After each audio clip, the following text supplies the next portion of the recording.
جدير مديحي عالم العصر قائد وبدر ظلام الجهل للجهل طارد أرى مركبي نحوك طرف البلاغة الذي شأوه في درك وصفك جائد قدي مركبا حتما فيوضات ربنا إذا جف عقلي أو إن الفكر جامد وإن رمت ألفاظا لإظهار فضلكم فخرت لي الألفاظ بل بعض ساجد.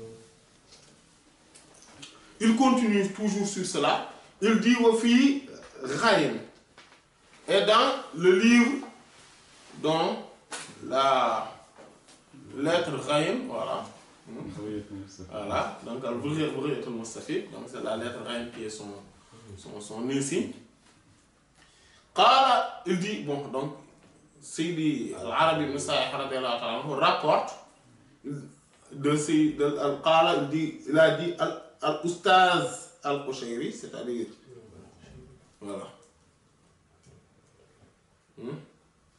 Al-Imam Abu al-Qasim Al-Qushayri, radiyallahu ta'ala anhu, et donc il a relaté de lui. Donc Sidi Al-Arabi ibn Sa'ih radiyallahu ta'ala anhu rapporte de la part de l'imam Al-Qushayri, donc dans son charme qu'il a fait au nom et attribut divin.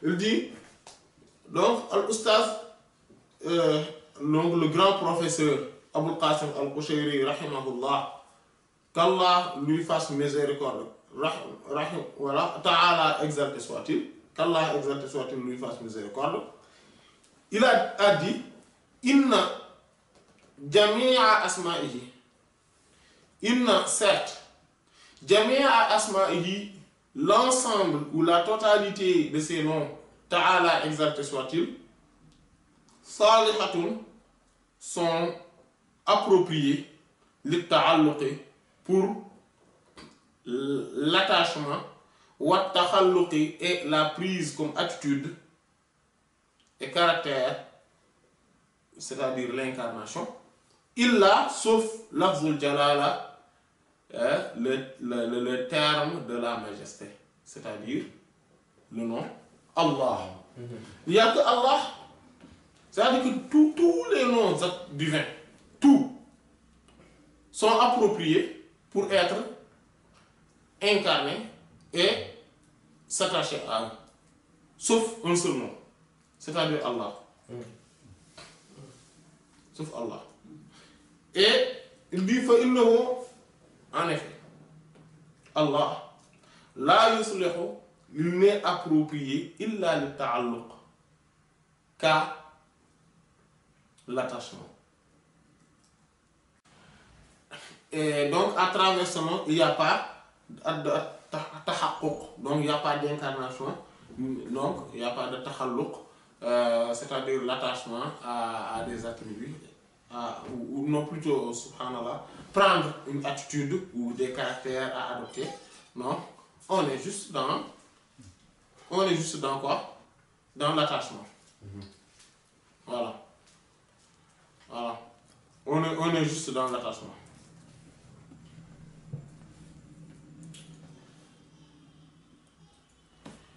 Il dit summa, puis, qala, il a dit, c'est-à-dire l'auteur de Al-Bughyat, c'est-à-dire Sayyid Al-Arabi ibn Sa'ih radiyallahu ta'ala anhu, an Muhyiddin, donc relatant de la part de Sayyidi Muhyiddin ibn Arabi radiyallahu ta'ala anhu.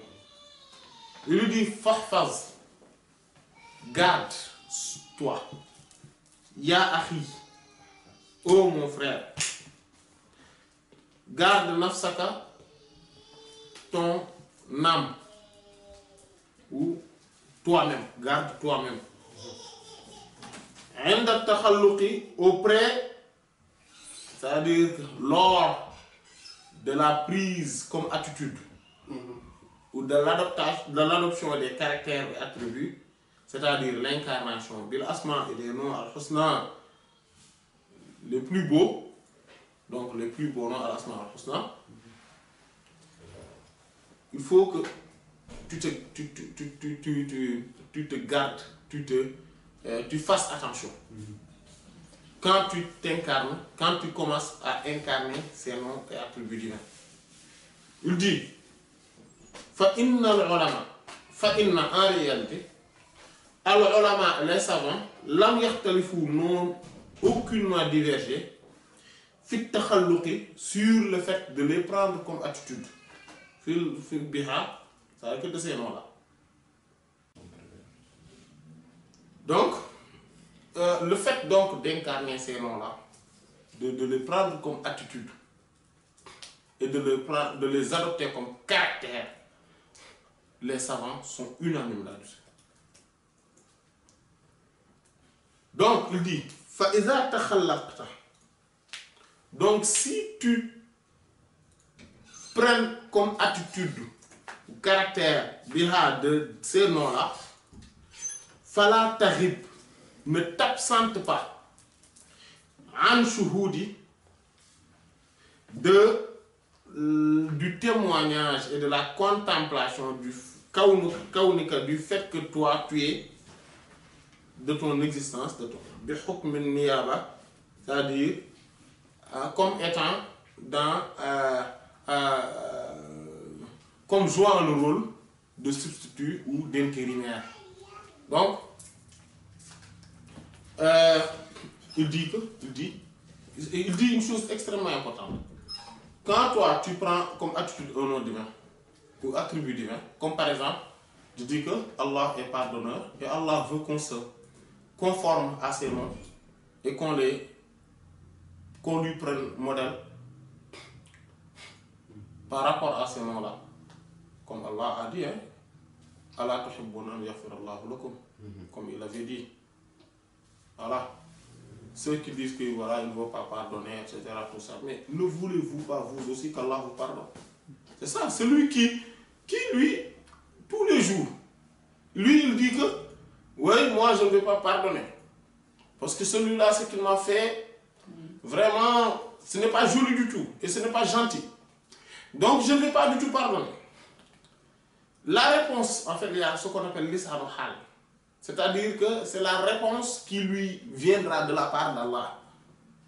En lui disant, mais ne veux pas, toi, qu'on te pardonne?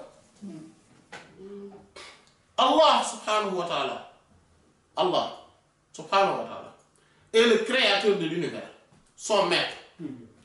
Il a la force suprême sur tout. Il est le tout-puissant, capable de tout.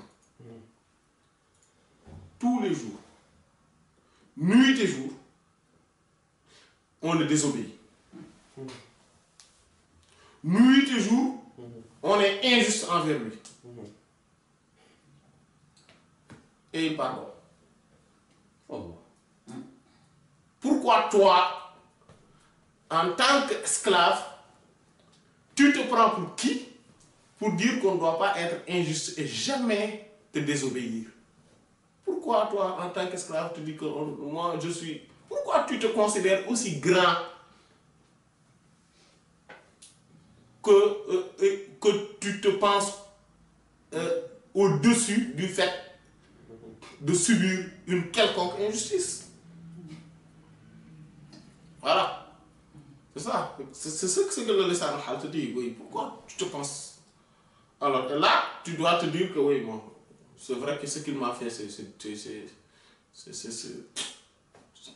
vrai que c'est dur, c'est dur à supporter, mais bon, je veux qu'Allah me pardonne, je vais pardonner. Je vais pardonner. Je vais prendre modèle. Pour Allah pour modèle, je vais pardonner. Ainsi de suite, surtout. Allah est généreux. Il n'attend pas qu'on lui demande pour qu'il donne. Vous savez, il nous a fait venir dans ce monde-là sans qu'on lui demande. Il nous donne la respiration, l'air gratuitement sans qu'on lui demande. Il nous a mis dans des conditions, en tout cas dans de bonnes conditions, en tout cas mieux que l'enfer, sans qu'on le lui demande, etc., etc. Il est infiniment généreux. Voilà. Nous aussi, on doit prendre modèle. Allah pour modèle, subhanahu wa ta'ala. Qu'on n'attende pas que les gens nous tendent la main si on peut les aider.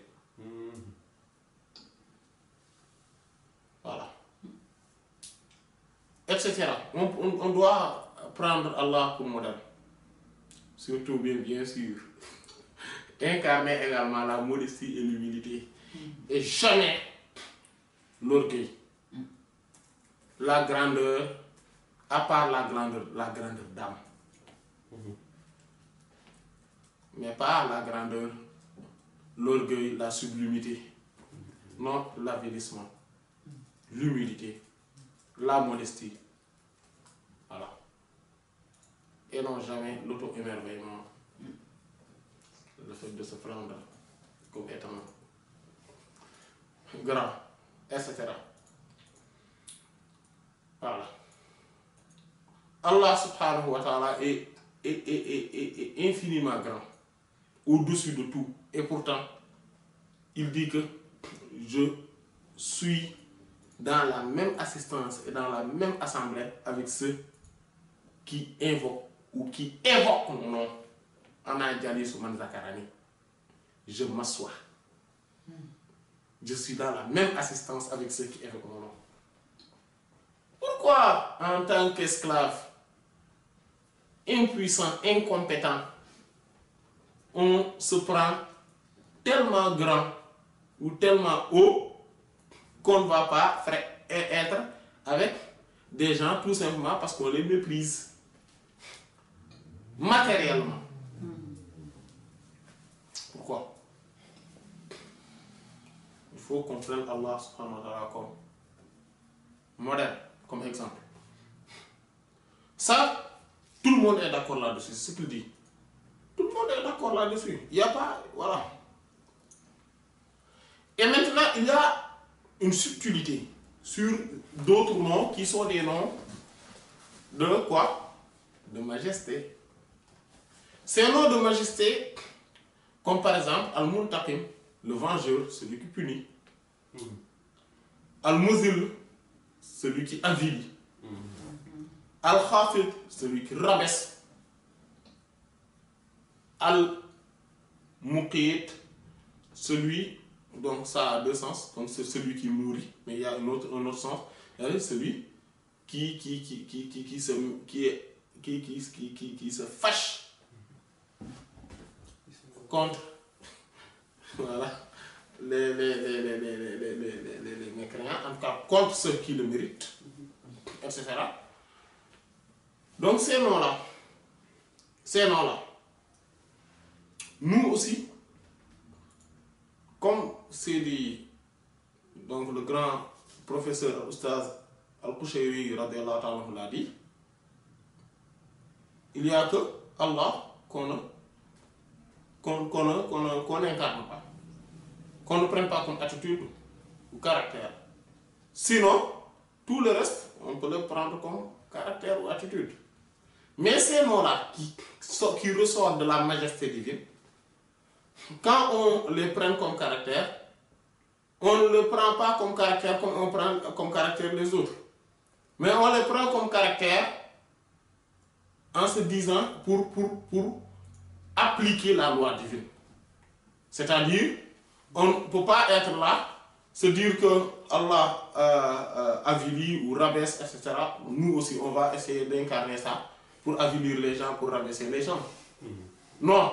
Mais, quand par exemple, dans la loi, il y a quelqu'un qui a fait une chose que seul cela permet de réparer l'injustice et que seul cela permet de faire régner une bonne ambiance,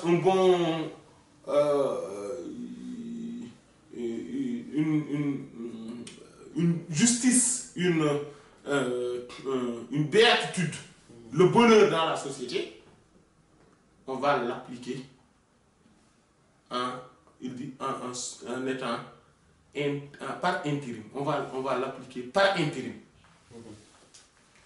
Voilà. Par exemple, quand on est dans un état où on applique strictement les lois, par exemple, la législation islamique, et que par exemple quelqu'un a tué, a fait des meurtres, et que tout a été prouvé, toutes les conditions sont réunies, et qu'on doit lui aussi appliquer sur lui la peine de mort, on ne va pas le tuer en étant,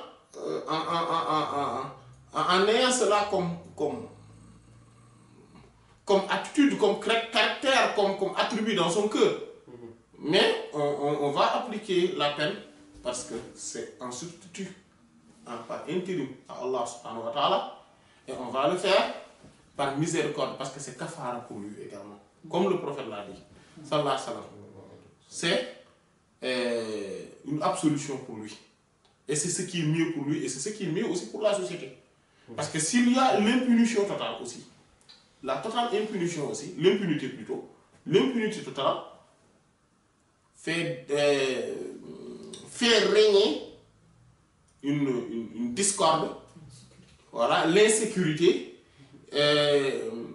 l'anarchie dans une société. Voilà. Mais quand on applique juste, on applique la loi, juste, on ne l'applique pas parce que on est en train on est en train de remédier à une colère, non, mais on est en train de juste voilà, d'appliquer la loi et par intérim à Allah, et tout en sachant qu'Allah est plus miséricordieux que nous et c'est lui qui nous a demandé de le faire. Voilà, c'est tout. Donc ces noms-là, c'est comme ça qu'on les incarne. Donc ce n'est pas à tout le monde de les incarner dans n'importe quelle situation. C'est comme quand on gronde ou on prive. C'est Allah, c'est celui qui prive. C'est donc Al-Mani', celui qui prive. Donc quand par exemple on va avoir cette attitude-là, on prive quelqu'un de quelque chose dont il a besoin, on ne lui prive pas parce que cela nous fait plaisir. On va prendre cette attitude-là parce qu'on sait que le fait de lui priver cela, c'est le bien pour lui. Donc on prend cette attitude-là, mais dans ce sens-là. C'est ça, je le fais parce que c'est bien pour lui, c'est ça qui va lui rendre service, et c'est cela, parce que c'est comme l'enfant. On le prive parfois, parce qu'on sait que c'est ce qui va lui rendre service, etc. Vous voyez? Voilà, c'est comme ça qu'on incarne ces attributs-là.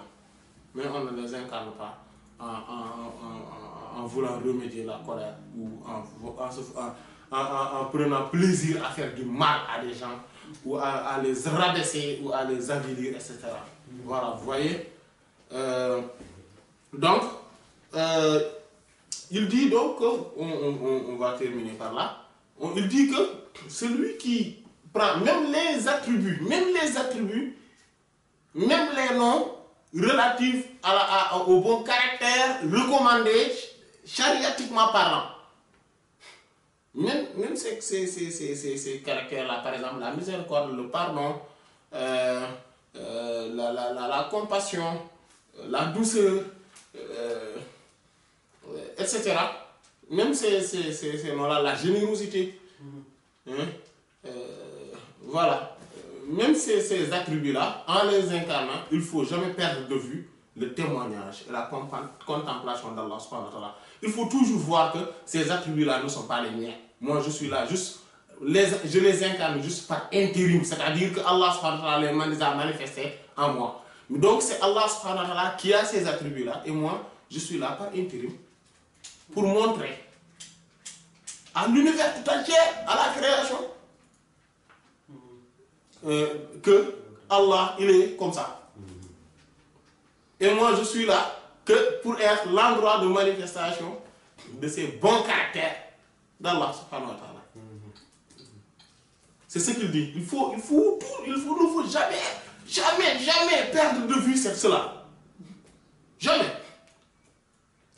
Pourquoi? Il dit, parce que il ne faut jamais perdre de vue que tu es là que par intérim. Litakuna, de ce fait, tu seras, fizalika, dans cela, ghayra musharikin, comme quelqu'un qui n'est pas associateur, ou dans l'associationnisme, lil khaliqi, au créateur. Subhana, glorifié soit-il, fi itlaq dans l'absoluité ismin d'un nom min asma'ihi de parmi ces noms alayka en toi, sur toi. Donc tu te dis que voilà, moi je suis là que par intérim, donc je ne suis pas quelqu'un qui incarne totalement ce nom d'Allah, mais je ne suis là que pour incarner une part qu'il a manifesté en moi, et que donc c'est lui qui incarne véritablement ces bons caractères-là. C'est Allah qui les incarne véritablement. C'est ces caractères-là. Vous voyez? Et même les autres aussi, hein, comme nous l'avions dit tout à l'heure. Et il dit Waqul Rabbi zidni ilma. Donc, sur Taha 114. Et avec tout ça, à chaque fois que tu incarnes un nom, parmi les noms d'Allah, dis oh Allah, rajoute-moi de la science. C'est-à-dire que, hein, fais-moi encore connaître des noms parmi tes noms sublimes, parmi tes attributs élevés. Fais-moi encore connaître cela et permets-moi de les incarner dans ma mesure et par intérim. Voilà. Qu'on soit juste les choses comme ça. Voilà. Celui qui est comme ça, vous voyez, il incarne tous les noms. Aussi bien de la beauté, relatifs à la beauté, que ceux qui sont relatifs à la majesté, et pourtant, il est totalement dans l'humilité, dans la modestie. Donc, vous voyez, il est totalement donc, dans toutes les formes, dans ce qui est recommandé, tout simplement. Voilà. Donc, walillah alhamdu wal minna.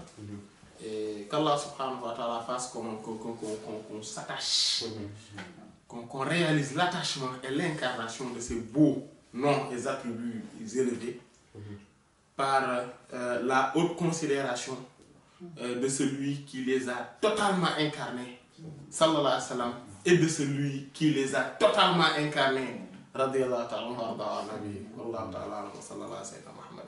وعلى آله وصحبه أجمعين سبحان ربك رب العزة عما يصفون وسلام على المرسلين والحمد لله رب العالمين.